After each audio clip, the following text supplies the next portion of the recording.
everyone. Today we are going to start our chapter number 3, India's foreign relation, India's foreign policy. In this chapter, we will discuss about the India's foreign policy and the relation of India with the other countries. Earlier, in the last year, it was a fourth chapter. It's India's external relation. पहले ये हमारा fourth chapter था India's external relation. अब ये change होके place third पे आ गया है.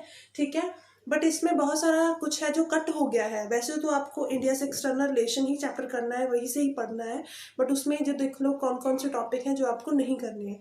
जैसे आपने पाकिस्तान वाला जो पार्ट है वो नहीं करना, peace and conflict with Pakistan and Bangladesh war, वो दो टॉपिक आपको इस सिलेबस से नहीं करने हैं, इस चैप्टर से नहीं करने हैं, क्योंकि ये कट हो गए हैं. उसमें कुछ न्यू इंट्रोड्यूस हो गया है जो हम वीडियो में करेंगे, जैसे कि India relation with USA, USSR, China and Israel. ठीक है, आप चाइना वाला तो इसी टॉपिक में है. ठीक है, आपको देखो नेहरू की policy, distance from two camps, ठीक है, एंड हमारा पंचशील जो एग्रीमेंट है, एफ्रो एशियन यूनिटी और peace and conflict with China, वो आपको इसी चैप्टर से करने हैं. So let's discuss the India's foreign policy. देखो, हम पहले ही जब बात करते हैं कि when we got the independence in 1947, then we have to see the foreign policy. का मतलब होता है कि how is your relation with the foreign countries. Like आप किस कंट्री से आपकी कैसे रिलेशन है, आपका डिप्लोमेटिक रिलेशन है, फ्रेंडली रिलेशन है, किस तरीके से आप किसी कंट्री के साथ डील करते हो. क्योंकि if you want to live in this world, ठीक है, इस इंटरनेशनल कंटेक्स्ट में आपको रहना है, तो आपको क्या करना होगा कि दूसरी कंट्रीज के साथ अच्छे रिलेशन बनाने होंगे. जब हम इंडिपेंडेंस ले ली थी हमने, ठीक है, 1947 में, देन उस टाइम पे हमने सोचा कि हमारी जो फॉरेन पॉलिसी है वो कैसी होनी चाहिए. क्योंकि देखो, फॉरेन रिलेशन हमें दूसरी कंट्रीज से बनाने हैं, इंटरनेशनल लेवल पे बनाने हैं. अगर हम इंटरनेशनल कंटेक्स्ट उस टाइम पे देखें, then there was a two blocks in the world. ठीक है, 1945 से दो ब्लॉक का जो सिस्टम है वो स्टार्ट हो गया था. That is the USA and USSR. US is the capitalist, ठीक है, and USSR is the socialist system. तो वो क्या थे उस टाइम पे, हमारी पहली बुक में हमने पढ़ा था कि दोनों ब्लॉक्स डिफरेंट कंट्रीज को, जो न्यूली डीकोलोनाइज्ड कंट्री थी, उनको अपने साथ मिला रहे थे कि आओ हमारे साथ हाथ मिलाओ. ठीक है, हम आपको सभी मतलब स्मॉलर कंट्रीज को सारी जो एड थे वो देते थे, इकोनॉमिक डेवलपमेंट के लिए मिलिट्री एड उनको देते थे. ठीक है, तो हमें उस टाइम पे देखना था कि हमें किस कंटेक्स्ट के साथ जाना है, किस कंट्री के साथ जाना है, हमें यूएसए के साथ जाना है या यूएसएसआर के साथ जाना है. बट उस टाइम पे हमने सोचा कि we will not go with any of the block, with neither it's a USA not the USSR. हमें क्या करना है, we will adopt the policy of non alignment, that is called non alignment. ठीक है, हम क्या करेंगे, नॉन अलाइनमेंट मूवमेंट करेंगे कि हम किसी भी किसी भी जो ब्लॉक के साथ नहीं जाएंगे. ना ही हम यूएसए का पार्टनर बनना चाहते हैं, ना ही यूएसएसआर का. हम देखो, हमें अपने क्या करना है, हमारी इकोनॉमिक पॉलिसी को अच्छा बनाना है. अगर हम यूएसए के साथ चले जाएंगे तो यूएसएसआर से सहायता नहीं ले पाएंगे. ठीक है, वो हमें हेल्प नहीं देगा. अगर यूएसएसआर के साथ जाएंगे तो यूएसए नहीं देगा. तो ऐसे क्या था, तो हम न्यूट्रल रहेंगे, आइसोलेट रहेंगे. बट उन्होंने ऐसा भी सोच लिया था कि आइसोलेट भी नहीं रहेंगे, कि हम लाइक अगर वर्ल्ड में ऐसा कुछ हो रहा है that is not according to the international law, that is not according to the morality, then we will intervene. तो फिर हम इंटरवेंशन कर सकते हैं. ठीक है, किसी भी वर्ल्ड अफेयर को, जैसे हमने पिछली बुक में पढ़ा था कि कांगो क्राइसिस में इंडिया ने हेल्प की. ठीक है, इंटरनेशनल कंटेक्स्ट में काफ़ी जगह पे जहाँ पे इंडिया ने अपनी आवाज़ उठाई है कि आपको जो दोनों ब्लॉक है इनको अपनी जो राइवलरी है वो बंद करनी चाहिए. ऐसा नहीं है कि बिल्कुल न्यूट्रल रहेंगे, आइसोलेट रहेंगे. Whenever it's a necessary then we will intervene, otherwise we are neutral. हम किसी भी ब्लॉक के साथ नहीं है. देखो, उस टाइम पे जो फर्स्ट हमारे फॉरेन मिनिस्टर थे, दैट इज डिफेंस मिनिस्टर थे, that is the Jawaharlal Nehru. From 1946 interim government से लेके 1964 तक टिल देयर डेथ वही हमारे डिफेंस मिनिस्टर रहते हैं. और उनकी जो फॉरेन पॉलिसी थी उसके 3 ऑब्जेक्ट्स थे जिनको वो आगे लेके चलते हैं. फर्स्ट ही सेड कि we should preserve the hard earn sovereignty. Sovereignty का मतलब क्या है कि like earlier before 1947 when the British was there, we were not a sovereign, क्योंकि ना ही हमें इंटरनली एक्सटर्नली कोई भी डिसीजन लेने का कोई भी अधिकार नहीं था, ठीक है। तो अब उन्होंने सोचा कि ये हार्ड अर्न सोवरेंटी है, ठीक है, हमने अपना जो डिसीजन लेने की पावर है इंटरनली या एक्सटर्नली बहुत ही हार्ड तरीके से ली है, बहुत ही लड़ाई करके झगड़ा करके लिया है, तो we have to be preserve this, तो हमें क्या करना है, इसे प्रिजर्व करके रखना है टू हार्ड अर्न सोवरेंटी को। पहले तो ये है। नेक्स्ट है टेरिटोरियल इंटीग्रिटी। जो हमारी टेरिटोरियल इंटीग्रिटी है, दूसरी कंट्रीज के साथ हमारा जो इंटीग्रेशन है, ठीक है, जो हमारी जो क्षेत्रीय मान लो, ठीक है, एक क्षेत्र की जो बात है, तो हमने क्या करना है, इसको इंटीग्रेट बना के रखना है। नेक्स्ट हम बात करते हैं to promote rapid economic development. हमें इकोनॉमिक डेवलपमेंट करनी है। इकोनॉमिक डेवलपमेंट के लिए हमें एड यूएसए से भी चाहिए, यूएसएसआर से भी चाहिए, so we have to be pay attention the economic development of the country. तो इन तीनों चीज़ों को लेके ही उन्होंने अपनी जो फॉरेन पॉलिसी को बनाया था। और उसी टाइम पे वो क्या करते हैं, एफ्रो एशियन यूनिटी की भी बात करते हैं कि जो अफ्रीकन एशियन कंट्रीज है who are under the colonial rule, हमें क्या करना चाहिए, उनको आज़ाद कराना चाहिए, ताकि वो भी एक तरीके से डीकोलोनाइज्ड हो, और हमें इकट्ठे होना चाहिए, एक हमारी यूनिटी होनी चाहिए, चाहे वो अफ्रीकन कंट्रीज है या एशियन कंट्रीज है। And they have made so many efforts for the freedom of Indonesia from the Dutch की रूल को उन्होंने ख़त्म करवाया इंडोनेशिया से, है ना। And they also criticise the apartheid system in South Africa. South Africa में जो अपार्थाइड, जो ब्लैक डिस्क्रिमिनेशन चल रहा था, उसको भी उन्होंने क्रिटिसाइज किया कि क्या करना चाहिए, कि हमें इकट्ठे होकर एक तरीके से एक यूनिटी बनानी चाहिए, अफ्रीकन एशियन कंट्री की यूनिटी बनानी चाहिए। That's why they have done, उन्होंने एक मीटिंग की थी, Bandung conference, that is in the Indonesia. Later वो क्या बन गया था, नाम बन गया था, वो बैंडन कॉन्फ्रेंस के जो नेता थे, उसके बाद लेटर वो नाम बन गया था 1961 में बेलग्रेड में। सो ये तो हमारी थी फॉरेन पॉलिसी। इसमें नेहरू के क्या ऑब्जेक्ट थे, एशियन अफ्रीकन यूनिटी क्या थी। Now we will discuss the peace and conflict with the China. China के साथ कैसे रिलेशन थे इंडिया के।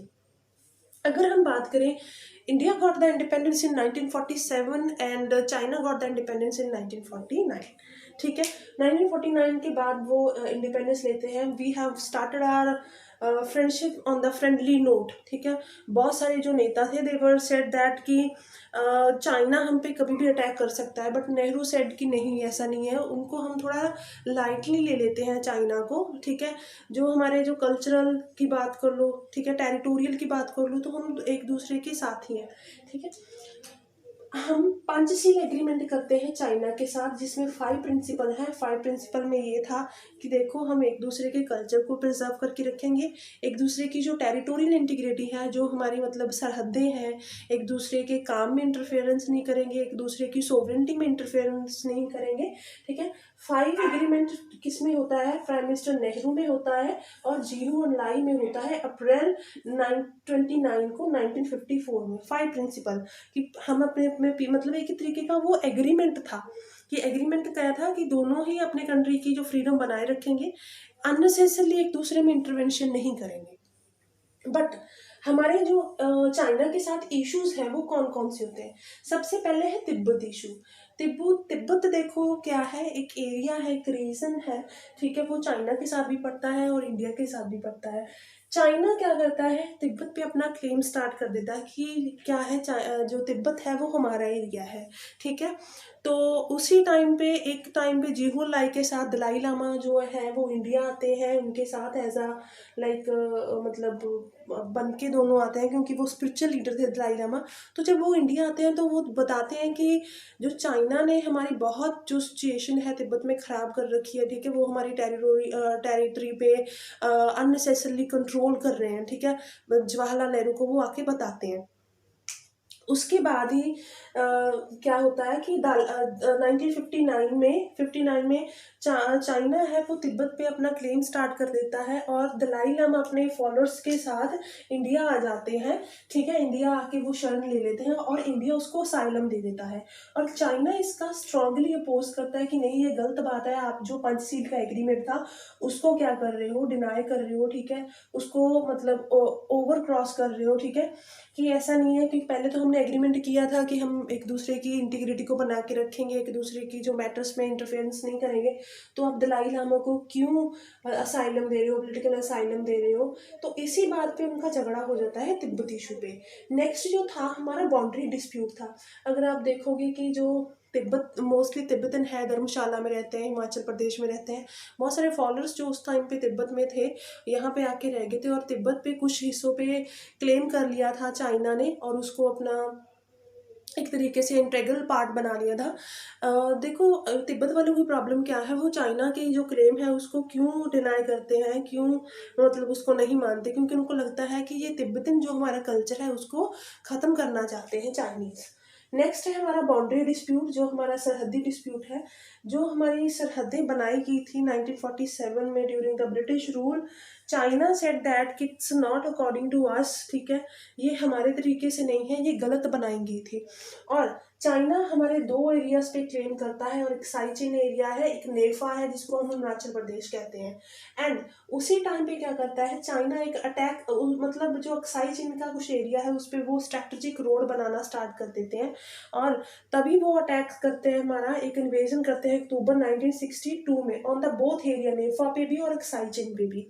अगर आप देखोगे कि अक्टूबर 1960 का जो टाइम है वो जो क्यूबन मिसाइल क्राइसिस का भी टाइम है, उसी टाइम पे वर्ल्ड लेवल पे यूएसएसआर और यूएसए में भी कन्फ्लिक्ट चल रहा है on the Cuban missile crisis.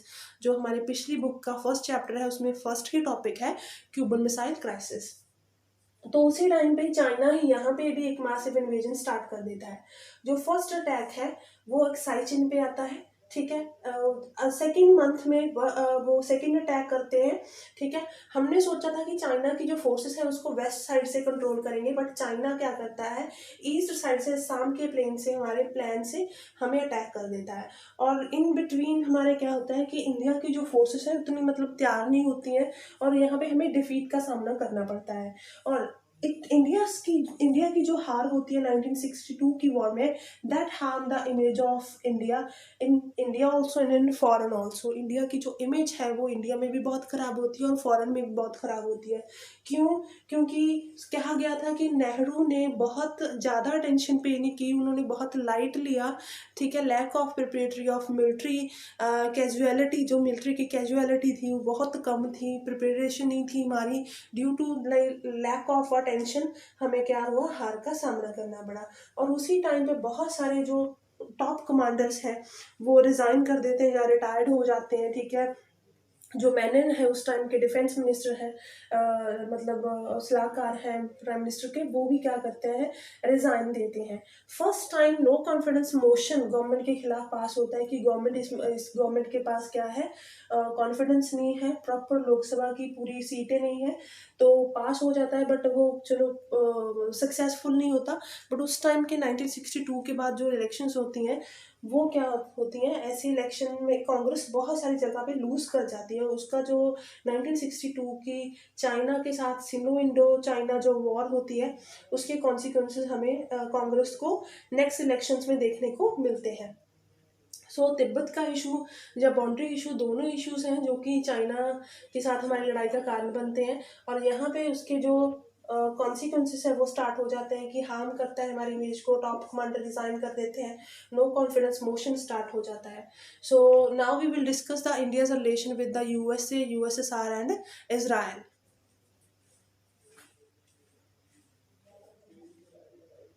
Discuss the India's relation with the USSR और रशिया। यहाँ पे आप USSR, early it was USSR, अब रशिया से मतलब हम रिलेशंस को डिस्कस करेंगे, ठीक है। अगर हम बात करें कि जैसे हमने पहले बात की थी कि आफ्टर द 1947 कि there was a two blocks in the world, ठीक है। एक यूएसएसआर था और एक अमेरिका था, ठीक है, यूएसए था। तो इंडिया ने किसी के साथ रिलेशन नहीं बनाया, इंडिया सिर्फ नॉन मतलब अलाइंड रहा, ठीक है, नॉन अलाइनमेंट मूवमेंट इसने अपनाई। बट अगर हम सीक्रेटली बात करें, we are more familiar with the USSR और रशिया, ठीक है। हम ज़्यादातर यूएसएसआर के साथ ही रहते हैं, रशिया के साथ ही रहते हैं। अगर हम उसके रिलेशंस की बात करें, जैसे कि 1971 में जब बांग्लादेश वॉर हुई थी, ठीक है, तो हमने 20 ईयर की ट्रीटी की थी, फ्रेंडशिप ट्रीटी की थी यूएसएसआर के साथ, कि हाँ जी, हम अगर हमारे ऊपर अटैक कर देता है पाकिस्तान, जैसे पाकिस्तान ने यूएसए से की थी कि अगर इंडिया अटैक करेगा तो उनका यूएसए साथ देगा, तो अगर हमारे ऊपर पाकिस्तान अटैक करता, जहाँ कोई भी मतलब ऐसी सिचुएशन आती, तो क्या होगा, हम हमको सहायता देगा यूएसएसआर। अगर हम रिलेशन करें इंडिया के रशिया के साथ, वैसे हमारे जो कल्चरल रिलेशन है that is very good relation with the Russia. हमारी जो फिल्में हैं वो रशिया में देखी जाती हैं, like there are so many actor and actresses of India जो रशिया में बहुत ज़्यादा फेमस है। हमारा एक कॉमन विजन भी है, हमने बहुत सारे जो सेवरल इंटरनेशनल कंटेक्स्ट हैं, ठीक है, हमारे एक ही साथ है, कलेक्टिव सिक्योरिटी की हम बात करते हैं, रीजनलिज्म की हम बात करते हैं, टेररिज्म को काउंटर करने की बात करते हैं, तो हमारा जो कॉमन विजन है एक तरीके से वो सेम ही है। पॉलिटिकल अगर हम बात करें कि हमारे पॉलिटिकल रिलेशंस कैसे हैं, वैसे तो हमने 80 बायोलेटरल एग्रीमेंट एक दूसरे के साथ साइन किए हुए हैं, ठीक है। कश्मीर का इशू हो, पाकिस्तान का इशू हो, यूएसएसआर, आप रशिया जैसे आपको पता है यूएसएसआर का सक्सेसर है, और यूएसएसआर की जो परमानेंट सीट है यूएन में, ठीक है, वो रशिया को मिली हुई है। तो जब भी कश्मीर इशू वहाँ यूएन में उठता है तो हमेशा ही हमें बेनिफिट मिलता है रशिया क्या, क्योंकि रशिया हमेशा हमें फेवर करता है। एनर्जी सप्लाई की अगर हम बात करें, इंफॉर्मेशन शेयरिंग की अगर हम बात करें, तो भी हमें रशिया बहुत हेल्प करता है। मिलिट्री की अगर हम बात करें कि कौन कौन से जो मिलिट्री हेल्प है हमें रशिया देता है, like we are second largest market for Russia. Russia मतलब रशिया के लिए हम सबसे बड़ी मार्केट है, हमें जो सबसे बड़े सप्लायर है, आर्म्स सप्लायर है हमारा रशिया, ठीक है। और बहुत सारे मिलिट्री हार्डवेयर हम वहाँ से लेते हैं। और हमने we have also import oil during the oil crisis, जब हमारे ऑयल क्राइसिस आ गया था 80s में, तब हमने जो ऑयल है वो वहाँ से इम्पोर्ट किया था। अगर न्यूक्लियर और एनर्जी और स्पेस इंडस्ट्री की हम बात करें, ज़्यादातर जैसे कि during the cold war period from 1945 to 1991, यहाँ पे एक तरीके से टाई चलती है यूएसए और यूएसएसआर में कि स्पेस में सबसे आगे कौन है, कौन अब सबसे पहले अपना पर्सन भेजता है मून पे या जो भी है, ठीक है। तो वहाँ स्पेस इंडस्ट्री में हम जो ज़्यादातर हेल्प लेते हैं वो रशिया से लेते हैं, ठीक है। हमारे जो न्यूक्लियर एनर्जी प्रोग्राम है, प्लान्स हैं, उसमें हमेशा रशिया हमारी हेल्प करता है, ठीक है। स्पेस इंडस्ट्री में हमें असिस्ट करता है। And we have collaborated on the various scientific projects, बहुत सारे साइंटिफिक प्रोजेक्ट्स हैं इंडिया और रशिया साथ में करता है। Now we will discuss the India's relation with Israel, that is in your PDF file that I have send to you. जो आपकी रिसोर्स मटेरियल की फाइल है वहाँ पे आप रशिया के साथ हमारे इंडिया के रिलेशंस देख सकते हो, बट हम यहाँ भी डिस्कस करेंगे। देखो, रशिया कहाँ लोकेटेड है, मिडल ईस्ट में। अब इसको वेस्टर्न एशियन रीजन कहा जाता है। इसराइल की हम बात करें, रशिया हमने यहाँ पे कर लिया है कि जो इसराइल है वो मिडल ईस्ट में है, सब इसको वेस्टर्न एशिया रीजन बोला जाता है। यहाँ पे जो लोग हैं वो ज़्यादातर यूइश हैं, यहूदी हैं, ठीक है। वैसे तो इसराइल ने बहुत राइज किया है। हमारी जो रिलेशंस है, डिप्लोमेटिक रिलेशन है, हम दोनों कंट्रीज में स्टार्ट हुए हैं आफ्टर 1992, जब इसराइल की जो एम्बेसी है इंडिया में सेटअप हुई थी। बट जो रिलेशन में स्ट्रांगनेस है, जो हार्डनेस है, जो फर्मनेस है, कब स्ट्रांग होनी स्टार्ट हुई, जब बीजेपी की गवर्नमेंट आई, एनडीए की, ठीक है, फ्रॉम 1996 टू 1998 ऑनवर्ड। उसके बाद ही दोनों ही कंट्री के जो प्राइम मिनिस्टर्स हैं विजिट स्टार्ट करते हैं। जैसे प्राइम मिनिस्टर नरेंद्र मोदी गए थे इसराइल में 2017 में, और उनके पीएम बेंजामिन आए थे इंडिया में 2018 में। Now we have started so cooperation on the various field like cultural exchange, security, defence, terrorism को काउंटर करना, स्पेस रिसर्च में, वाटर एनर्जी और एग्रीकल्चर डेवलपमेंट, ये सभी चीज़ों पे हमने कोलैबोरेट स्टार्ट कर दिया, एक दूसरे से इंफॉर्मेशन शेयर करनी स्टार्ट कर दिया है, ठीक है। अब जो हमारे रिलेशन है इसराइल के साथ अब अच्छे होते जा रहे हैं। So now we will discuss the India's relation with USA and India's nuclear policy. How is the relation of India with the USA. अगर हम यूएसए से बात करें कि कैसे इंडिया के रिलेशन यूएसए से कैसे हैं, ठीक है। During the cold war all of you know that we were neutral, but cold war के टाइम हम ज़्यादातर यूएसए के साथ नहीं रहते हैं, सीक्रेटली हम यूएसएसआर के साथ रहते हैं, क्योंकि जियोग्राफिकली यूएसएसआर हमारे बहुत नज़दीक पड़ता है as compare to USA. Cold war जब ख़त्म हो जाती है 1991 में, तभी हम क्या करते हैं, हमारी इकोनॉमी को डेवलप करते हैं और एलपीजी रिफॉर्म अपनाते हैं, ठीक है। न्यू इकोनॉमिक पॉलिसी आती है जहाँ पे लिबरलाइजेशन, प्राइवेटाइजेशन और ग्लोबलाइजेशन आता है, और वो जो पॉलिसी है that is very similar to the US policy. जो यूएस की इकोनॉमिक पॉलिसी है तो उसके बहुत ज़्यादा मतलब करीब मानी जाती है। इसके बाद ही हमारे जो रिलेशन है अमेरिका के साथ वो स्ट्रेंथन होना स्टार्ट होते हैं, ठीक है। क्योंकि एक तरीके से अमेरिका भी देख रहा था कि कैसे इंडिया के जो रिसोर्सेस हैं, जहाँ इंडिया में अपनी फैक्ट्रीज़ को सेटअप करना है, जहाँ उसके साथ ट्रेड करना है, जहाँ इंडिया हमारे से हेल्प ले, जहाँ हम इंडिया से हेल्प लें, तो वो चीज़ें 1991 की पॉलिसीज़ के बाद स्टार्ट हो जाती हैं।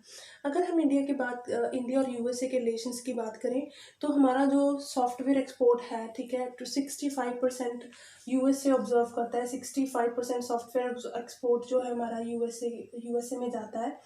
35% जो बोइंग स्टाफ है, जो मतलब एक प्लेन्स हैं, ठीक है, वो उस स्टाफ इंडियन है 35%। और 3 लाख जो लोग हैं इंडियन वर्कर्स हैं इन सिलिकॉन वैली। ये हम आपको बता रहे हैं कि कैसे यूएस और इंडिया के रिलेशंस हैं, ठीक है। हमारे जो बहुत सारे जो इमिग्रेंट्स हैं इंडिया के, कैसे ऑब्जर्व होते हैं अमेरिका में किस सेक्टर में हमारे कितने लोग हैं, तो यही जो हमारा रिलेशंस को बताता है। और 50% हाईटेक स्टार्टअप है जो वो इंडिया और अमेरिका दोनों ने मिलकर बनाए हुए हैं। सो अगर हम इकोनॉमिक रिलेशंस की बात करें कि इंडिया और अमेरिका के इकोनॉमिक रिलेशंस कैसे हैं, तो 2019 में इंडिया और यूएसए का जो बायलैटरल ट्रेड है गुड्स एंड सर्विस का, वो 149 बिलियन तक चला गया है, ठीक है। जो भी हमारे मतलब स्टूडेंट्स एज जाते हैं स्टडी के लिए, ठीक है, या किसी काम के लिए, वो एक ग्रेटर पार्ट है अमेरिका की इकोनॉमी का, उसकी इकोनॉमी को राइज करने का। अगर इंटरनेशनल कॉपरेशन की बात करें तो हमेशा ही जो मल्टीनेशनल ऑर्गेनाइजेशन है, जैसे वो वर्ल्ड बैंक हो गया, WHO हो गया, ठीक है, इस G20 हो गया, अमेरिका हमेशा ही उसमें हमारा साथ देता है। एंड यूनाइटेड नेशन में हमें हमेशा ही वेलकम किया जाता है कि, and America is also welcome India to joining the United Nations Security Council in 2021 for 2-year term। हम 2021 में 2021 में UN के नॉन परमानेंट मेंबर में शामिल होने जा रहे हैं। 2 साल के लिए उसकी टर्म रहती है। And America is also support India to become a permanent member of UN, ठीक है। कि जो परमानेंट मेंबर की, जिसके जैसे हमने पहले बात की थी इंटरनेशनल ऑर्गेनाइजेशन में, हमारे जो पुरानी बुक के चैप्टर में इंटरनेशनल ऑर्गेनाइजेशन में बताया गया था कि कौन कौन सी जो रिक्वायरमेंट है किसी कंट्री को फिल करनी होती हैं कि अगर उनको परमानेंट मेंबर बनना है। तो यूनाइटेड स्टेट्स है जो अमेरिका है, वो हमेशा ही फेवर करता है कि इंडिया को मतलब बनना चाहिए permanent member of United Nation. So ये हमारे रिलेशंस थे यूएसए के साथ। Now let's discuss the India's nuclear policy. ये इसका जो अपडेटेड सिलेबस है, अपडेटेड जो मतलब इसका जो पोर्शन है वो अपनी PDF फाइल में भी मिल जाएगा, और आपको बुक वाला भी करना है, प्रीवियस वाला, ठीक है। जैसे ही अगर हम बात करें न्यूक्लियर पॉलिसी की, ठीक है, जो हमारे प्राइम मिनिस्टर थे, first prime minister Jawaharlal Nehru, he was in the favour of atomic energy for the peaceful purpose. वो अटोमिक एनर्जी को बहुत फेवर करते थे, ठीक है, क्योंकि वो उस टाइम के डिफेंस मिनिस्टर थे, फॉरेन मिनिस्टर थे। जो फर्स्ट न्यूक्लियर टेस्ट है हमारा 1974 में होता है, that for the peaceful purpose, क्योंकि उसी टाइम पे जो तीनों पांचों कंट्रीज़ हैं, ठीक है, जो परमानेंट मेंबर मानी जाती थी यूनाइटेड नेशन की, वो न्यूक्लियरली पावरफुल है, उन्होंने न्यूक्लियर एक्सप्लोजन कर लिया था। चाइना ने भी हमसे पहले कर लिया था। तो जब हमारी जो नेबरिंग कंट्री हैं, जब वो न्यूक्लियर पावरफुल हो रही तो हमने भी ऐसे टेस्ट करने थे ताकि हम भी न्यूक्लियर पावरफुल हो सकें, ठीक है। बट जो हमारी पॉलिसी थी वो पीस ओरिएंटेड थी, ठीक है, कि हम पीस के तरीके से करेंगे, और अगर हम बात करें उसी टाइम पे एनपीटी और सीटीबीटी की जो सीटीबीटी जो ट्रीटीज़ हैं जो अमेरिका ने इंट्रोड्यूस की हैं, हम उनका साथ नहीं देते हैं क्योंकि इंडिया मानता है कि वो नॉन डिस्क्रिमिनेटरी हैं। क्योंकि एनपीटी में था कि जो कंट्रीज़ ने 1967 से पहले हथियार बना लिए हैं, ठीक है, वो अपने हथियार रख सकते हैं, बट उसके बाद वाले जो किसी ने भी अपने हथियार मैन्युफैक्चर किया है वो उसको ख़त्म करने होंगे, और उसके बाद कोई भी एक्सप्लोजन या न्यूक्लियर टेस्ट नहीं कर सकता। बट अगर इस टाइम पे जो अपडेटेड वर्जन है इंडियन न्यूक्लियर पॉलिसी का, वो क्या है, नो फर्स्ट यूज़, है ना। हमारे जो प्राइम मिनिस्टर मोदी है उन्होंने कहा है कि देखो, पीस ओरिएंटेड है हमारी पॉलिसी वैसे तो nuclear policy, but we are in the favour of no first use. हम पहले कोई भी चीज़ इस्तेमाल नहीं करेंगे, पहले न्यूक्लियर अटैक नहीं करेंगे, but we can change the nuclear जो नो फर्स्ट यूज़ है उसको हम चेंज कर सकते हैं due to the national security major. अगर हमारे ऊपर कोई अटैक होता है या हमको ऐसा लगता है, फिर क्या हो सकता है, हम चेंज कर सकते हैं, ठीक है। नो फर्स्ट यूज़ का कोई मतलब नहीं रह सकता, हो सकता है कि हम पहले भी अटैक कर दें। सो इंडिया क्या है, एनएसजी का भी मेंबर है, ठीक है। जो क्या है, न्यूक्लियर सप्लायर है, क्योंकि किसी भी कंट्री के पास पूरे रिसोर्सेज नहीं होते हैं किसी भी न्यूक्लियर एक्सप्लोजन को बनाने के लिए। तो जो एनएसजी में 48 कंट्रीज हैं वो एक दूसरे से हेल्प लेती हैं न्यूक्लियर एक्सप्लोजन बनाने के लिए। तो इसके मेंबरशिप के लिए हम कमिटेड हैं। And we also post the CTBT and NPT, ये दोनों ट्रीटीज को हमने साइन नहीं किया है, ठीक है, क्योंकि हम इसको डिस्क्रिमिनेटरी मानते हैं। So we have done this chapter.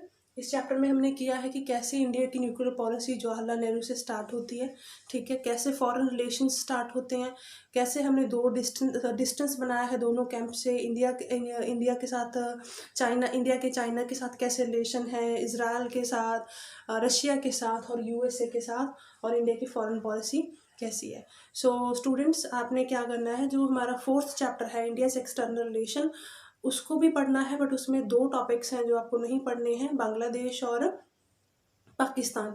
बाकी आपने फुल चैप्टर पढ़ना है और ये वीडियो देखनी है, और जो आपको नोट्स भेजे गए हैं उनको प्रॉपर तरीके से पढ़ना है। Thank you.